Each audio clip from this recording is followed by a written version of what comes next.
बिस्मिल्लाहिर्रहमानिर्रहीम। अस्सलामुअलैकुम नाज़रीन अकराम, नई वीडियो में आपको खुश आमदीद कहते हैं। इस वक्त पाकिस्तानी सियासत में नया फड्डा पड़ चुका है और मामलात काबू से बाहर होते जा रहे हैं। एक जानिब तो अंदर खाते लंदन और इस्लामाबाद में जो दूरियां हैं, जो मसाइल हैं, वो खुलकर सामने आते जा रहे हैं और नवाज शरीफ की वापसी भी रुक चुकी है। इस हवाले से शहबाज और नवाज में क्या चल रहा है और मुस्लिम लीग नवाज के अंदर क्या भूचाल आया हुआ है और मरियम नवाज किस तरह से नून लीग को अंदर ही अंदर दीमक की तरह खाए जा रही हैं, इस हवाले से जो डिटेल्स हैं वो आपके सामने रखनी है। जबकि अवाम ने लोटों से हिसाब लेना शुरू कर दिया है। हल्के में पहुंचने पर क्या कुछ हो रहा है और उनके क्या मामलात किए जा रहे हैं। ये पॉलिटिकल पोलराइजेशन इस कदर बढ़ गई है कि अब भी अगर कुछ इकदामात ना किए गए तो फिर बाद में समझ नहीं लगेगी कि क्या करना है।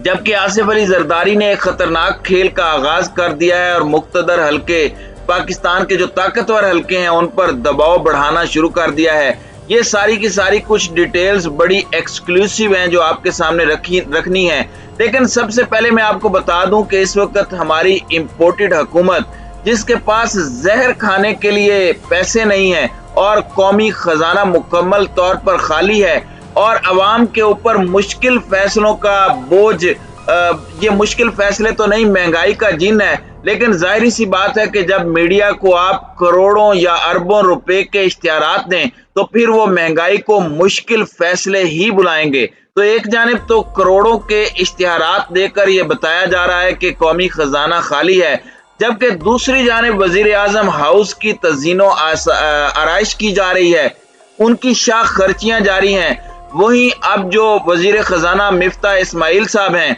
जो कोकोमो बनाते हैं, उनका बिस्किट का बिजनेस है, उनकी कंपनी है, तो उन्होंने जो फूड फैक्ट्री प्रोडक्ट्स हैं उन्हें फायदा पहुंचाने के लिए उस पर ड्यूटी 11 से 3% कर दी है। वो मुश्किल फैसला नहीं था। मुश्किल फैसला तो ये था कि पेट्रोल बढ़ाना है, कीमतें बढ़ानी है, अवाम को खुदकुशियों पर मजबूर करना है। लोग अपने रिक्शे जला रहे हैं, जबकि इस वक्त वफाकी वजीर खजाना मिफ्ता इस्माइल के घर की ताजीनो आराइश पर सरकारी खजाने से लाखों रुपए खर्च कर दिए गए हैं। तो एक ये भी मुबारकबाद सारे लोग वसूल कर लें और तकरीबन 48 लाख रुपए सरकारी खजाने से मिफ्ता इस्माइल ने अपने घर की तज़ीनो आराइश के लिए खर्च कर दिए हैं।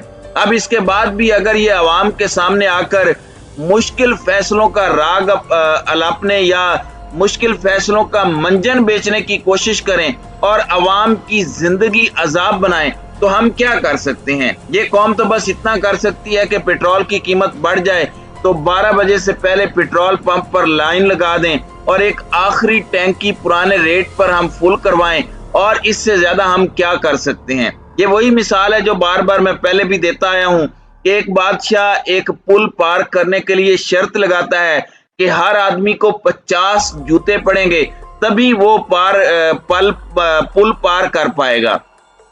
लोग अचानक से एहतजाज करते हैं इस बात पर कि बादशाह सलामत, आपका इकबाल बुलंद हो, लेकिन यहाँ पर जो लोग जूते मारने वाले हैं वो कम हैं और हमें देर हो जाती है। तो आप जूते मारने वालों की तादाद बढ़ा दें तो आपका बड़ा एहसान होगा। तो यही मामला इस वक्त हमारे साथ हो रहा है, जबकि पूरी की पूरी सूरत हाल के अंदर जो लोटे हैं उनका जो हशर नशर हो रहा है वो किसी से ढका छुपा नहीं है। एक सबसे बड़ा खैबर पख्तूनख्वा का लोटा नूर आलम खान, उसके साथ गांव में जो कुछ हुआ, फिर उसने जो मैरिट होटल में एक बुजुर्ग के ऊपर तशद्दुद किया इस बात पर कि उसने लोटा कहा था, वो भी आपके सामने आ चुका है। जबकि राजा रियाज ने एक बड़ी दिलचस्प बात की, जब उनके बेटे की शादी हुई तो क्योंकि खान साहब ने कहा था कि इन लोटों से कोई रिश्ता नहीं करेगा, तो उन्होंने ट्वीट किया, और जाहिर सी बात है ये तालीम का फुकदान है, इन्हें समझ नहीं लगती।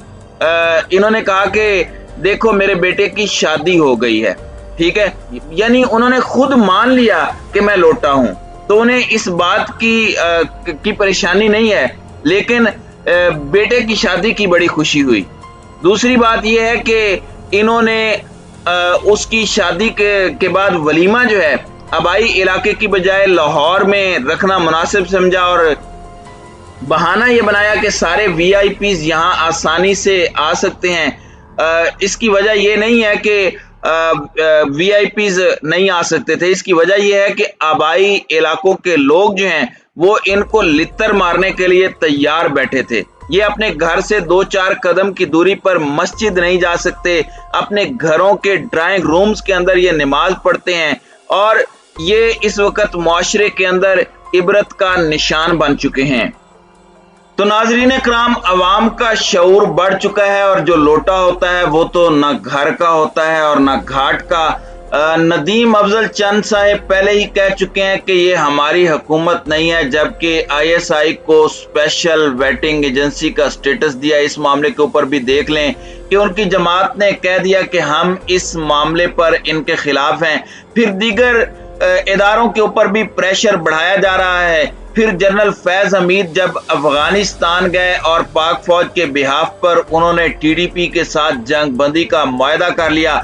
इस मामले में भी पीपी ने कहा कि वजीर खारजा तो बिलावल है, आप स्विट्जरलैंड के दौरे से वापस तो आए, आप पता नहीं वहां कहां गायब हो गए, क्या करने गए, किसी को कुछ पता तो चले कि आप वजीर खारजा हैं। लेकिन ये सारा कुछ वो इदारों पर प्रेशर बढ़ाने के लिए कोशिश कर रहे हैं, जबकि दूसरी जानिब पीपी इंपोर्टेड हुकूमत पर, जिसका वो खुद हिस्सा भी है, लेकिन खुद को उससे दूर करने की एक नाकाम कोशिश कर रही है और किसी हद तक कुछ हलकों में वो इस कोशिश में नाकामयाब भी होना चाहते हैं। वो कोशिश कर रहे हैं कि वो इंपोर्टेड हुकूमत से दूरी इख्तियार करते हुए तमाम के तमाम मुश्किल फैसलों के ऊपर और तमाम के तमाम नाकामियों का मलबा जो है वो नून लीग पर डाल दें। नून लीग पीपल्स पार्टी पर इल्जाम लगा रही है, जबकि पीपल्स पार्टी बड़ी सफाई से ये कह रही है कि मुक्तदर हलकों के कहने पर हम इमरान खान का गंद साफ करने के लिए मैदान में उतरे थे।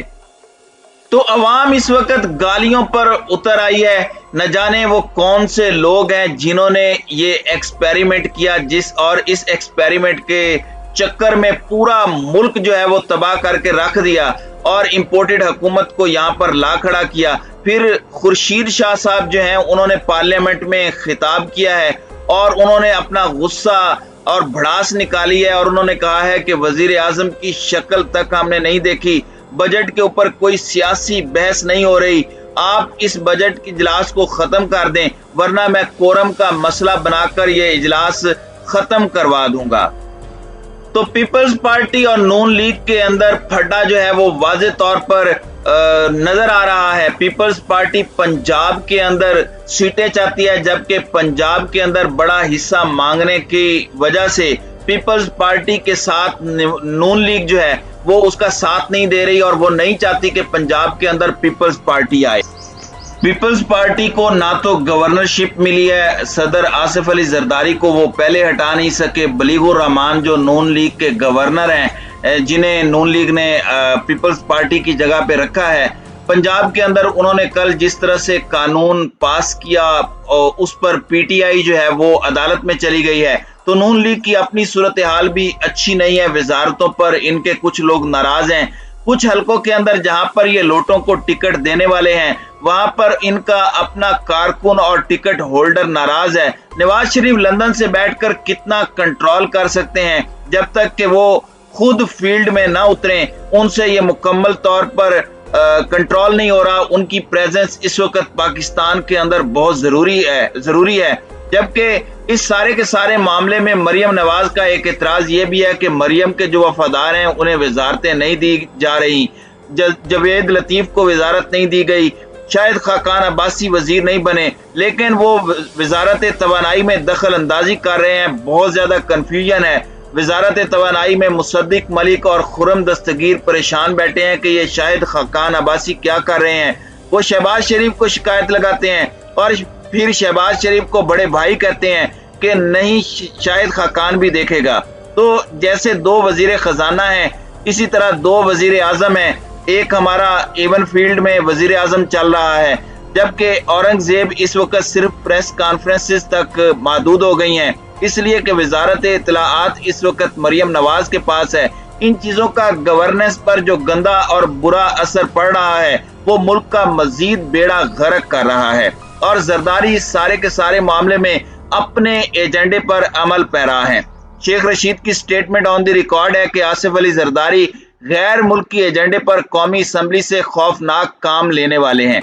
यानी कौमी असम्बली में ये कोई ऐसी कानून साजी करना चाहते हैं कि गैर मुल्की एजेंडा पूरा हो सके। नवाज शरीफ की वापसी भी इन्हीं के इंटरनल पॉलिटिक्स की वजह से ताअत्तुल का शिकार है।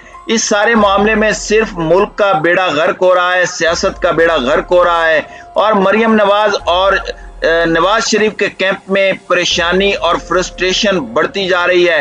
टाइम जो है वो बड़ी तेजी से निकल रहा है और मुख्तदर हलकों पर जरदारी प्रेशर डाल रहा है, जबकि इस सारी सिचुएशन में नुकसान सिर्फ गरीब और आम शख्स का हो रहा है।